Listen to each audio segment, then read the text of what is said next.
What has been a successful run to combat the spread of COVID-19 seems to have been reversed in just a month as new cases and related deaths continue to rise.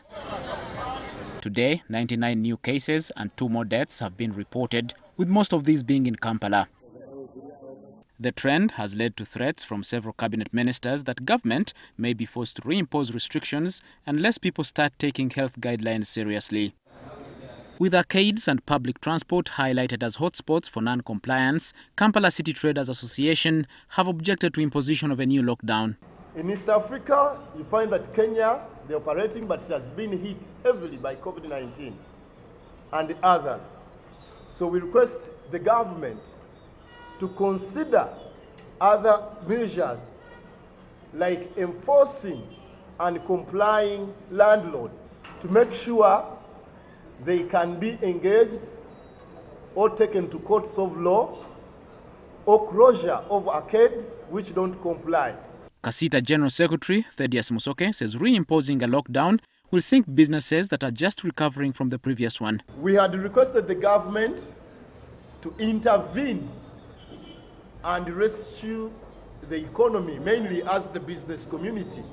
But you find out that they are so silent.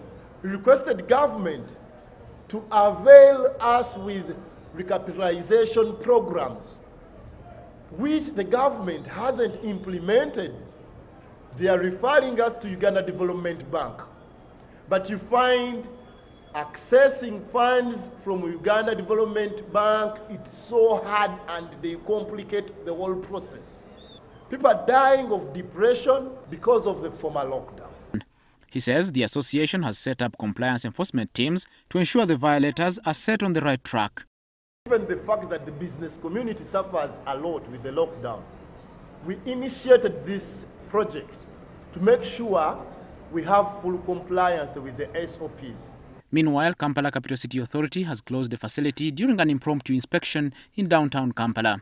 Though there is visible improvement in wearing of masks, there is hardly any effort to reduce crowding. We shall be doing it more frequently under the supervision of our political leadership, and probably with enforcement, improvement will come along. Makerere University has also announced access restrictions as a measure to prevent the spread of the virus. We have also had one of our staff testing positive for coronavirus. So we are now strengthening all measures to control the access to the university. All visitors to the university must go through the main gate and go through temperature checks and sanitize. The question of what happens next if COVID-19 numbers continue to rise is on many people's minds, and the answer is expected in the president's next address on a day to be announced. Edward Mhumza, NTV.